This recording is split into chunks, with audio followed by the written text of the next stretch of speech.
Et on attendait évidemment beaucoup la sortie des Parisiens au terme de la semaine la plus agitée du club cette saison. Nomination d'un nouveau président, Sébastien Bazin, qui n'était pas là ce soir à la Beaujoire. Il a délégué son directeur général, Philippe Boindrigueux. Une élimination en demi-finale de Coupe de la Ligue et une sèche défaite face à Bordeaux. 3-0, un match au cours duquel Mateja Kezman, vous vous en souvenez, a jeté son maillot à terre. L'attaquant serbe, d'ailleurs, mardi devrait se voir signifier une mise à pied de 15 jours. Et puis dernier coup dur en date, Stéphane, c'est la blessure de Guillaume O'Haraud qui pour la première fois de la saison en championnat n'était pas sur le terrain. Oui, gros coup dur parce que c'est quand même le joueur le plus utilisé par Paul Le Guen. Il affiche 13 buts au compteur depuis le début de la saison, mais ce soir il sera remplacé tout simplement par Ludovic Joly et Peggy Lugnoula. Alors en revanche, retour important, celui de Claude Makelele qui n'était pas du match face à Bordeaux mercredi. Le capitaine, on l'a vu, très concerné, motivé ses troupes dès le début de la partie, dès l'échauffement exactement. Lui, l'ancien Nantais qui n'avait pas foulé la pelouse de la Beaujoire depuis 12 ans, eh bien a conduit cette équipe vers un match qui était un vrai test pour le Paris Saint-Germain ce soir face à Nantes.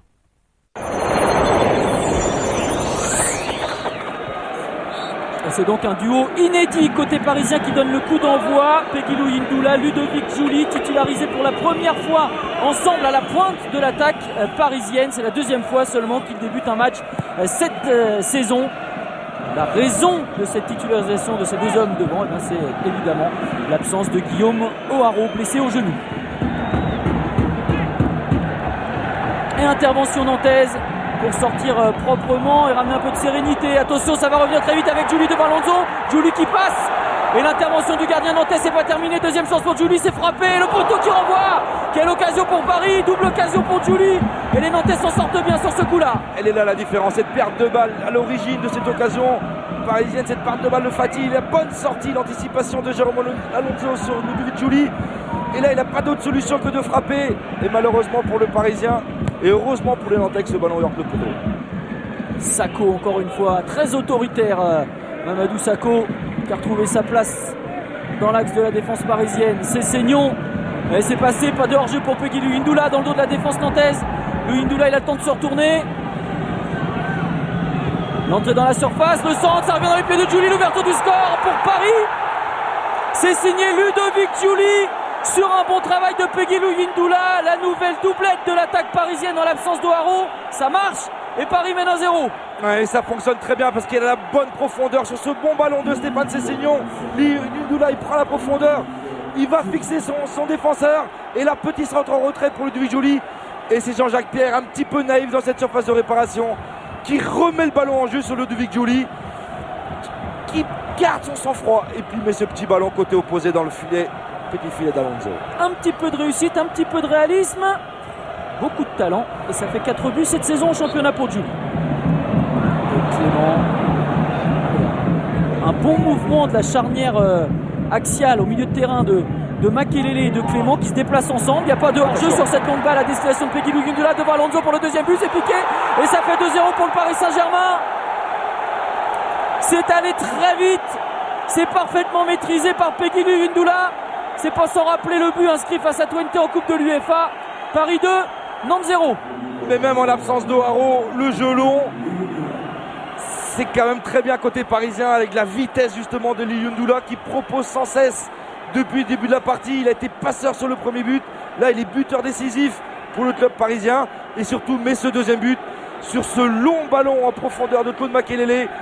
Il est bien situé entre Jean-Jacques Pierre et Poulard.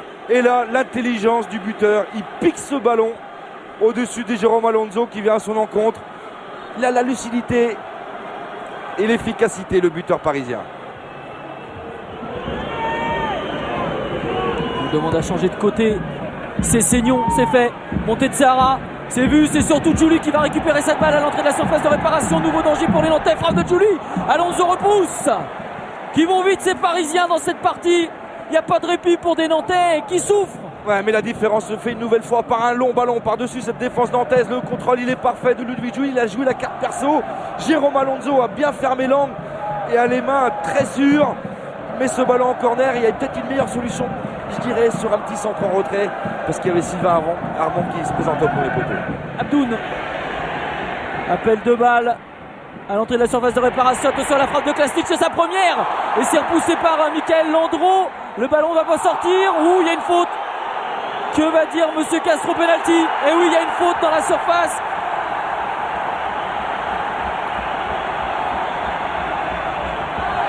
En tout cas, ça semble assez clair sur l'intervention de Sylvain Armand. On va revoir.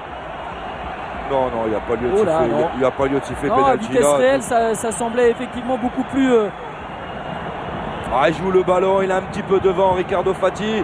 Il en a sûrement rajouté en plongeant. À vitesse réelle, il semblait y avoir faute de Sylvain Armand. C'est beaucoup moins clair sur le ralenti.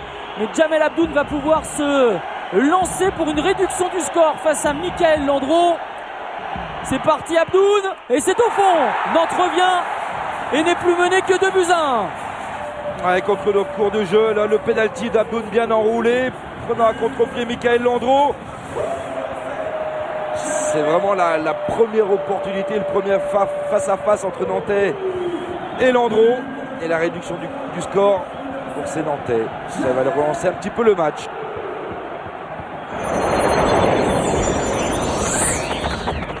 Et ils tiennent bien le ballon, surtout les Parisiens, on le voit, on se précipite jamais. C'est Seignon, Louis Ndoula.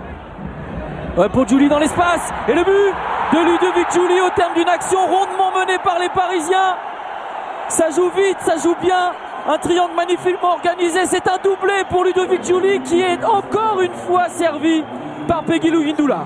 Ouais, mais on le sentait venir, ce but parisien, cette maîtrise, ce talent individuel de la part de Stéphane Sessegnon qui, lui, sur un crochet extérieur, ça déclenche l'offensive des Parisiens. C'est de là que ça part. Stéphane Sessegnon rentre sur l'intérieur en éliminant Ricardo Fati. L'intelligence de Peggy Ndoula aussi qui garde le contrôle de ce ballon. Cette petite passe millimétrée dans le dos de Johan Poulard qui est un petit peu statique sur le coup. Et derrière, la clairvoyance de Ludovic Djouli pour mettre ballon côté opposé et pour mettre ce troisième but parisien.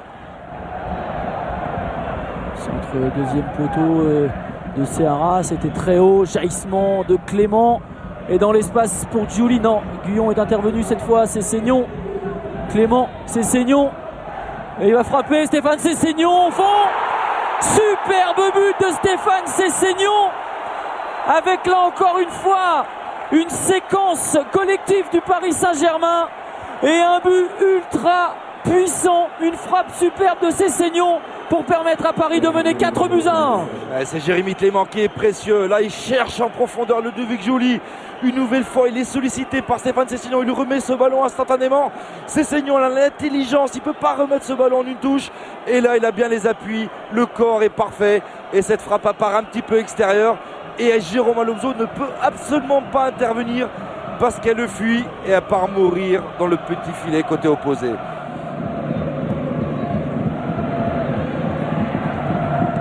Et la bonne frappe. Et encore ce ballon claqué par Michael Landreau. Et ils sont obligés de tenter des ballons comme cela, les Nantais. Ouais, mais pour un premier ballon, c'est bien exécuté de la part de Rodelin. Ce petit ballon qui rebondit correctement et puis là, la prend demi-volée. Et une nouvelle superbe intervention avec les mains fermes de la part de Michael Landreau.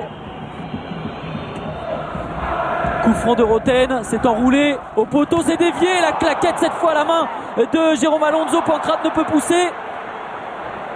Ouais, ce coup franc bien enroulé de la part de Jérôme Roten. Et c'est Pancrate déjà à la base qui met le ballon sur le poteau. Et derrière, il n'a pas les bons appuis, il tergiverse un petit peu au niveau de ses pieds pour la reprendre du pied gauche. Fabrice Pancrate. Et c'est terminé.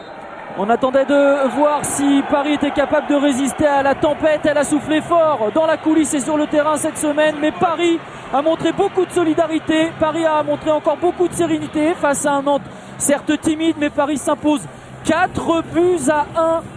face à Nantes. Paris, quoi qu'il arrive dans cette 23e journée, ne sera pas délogé du podium.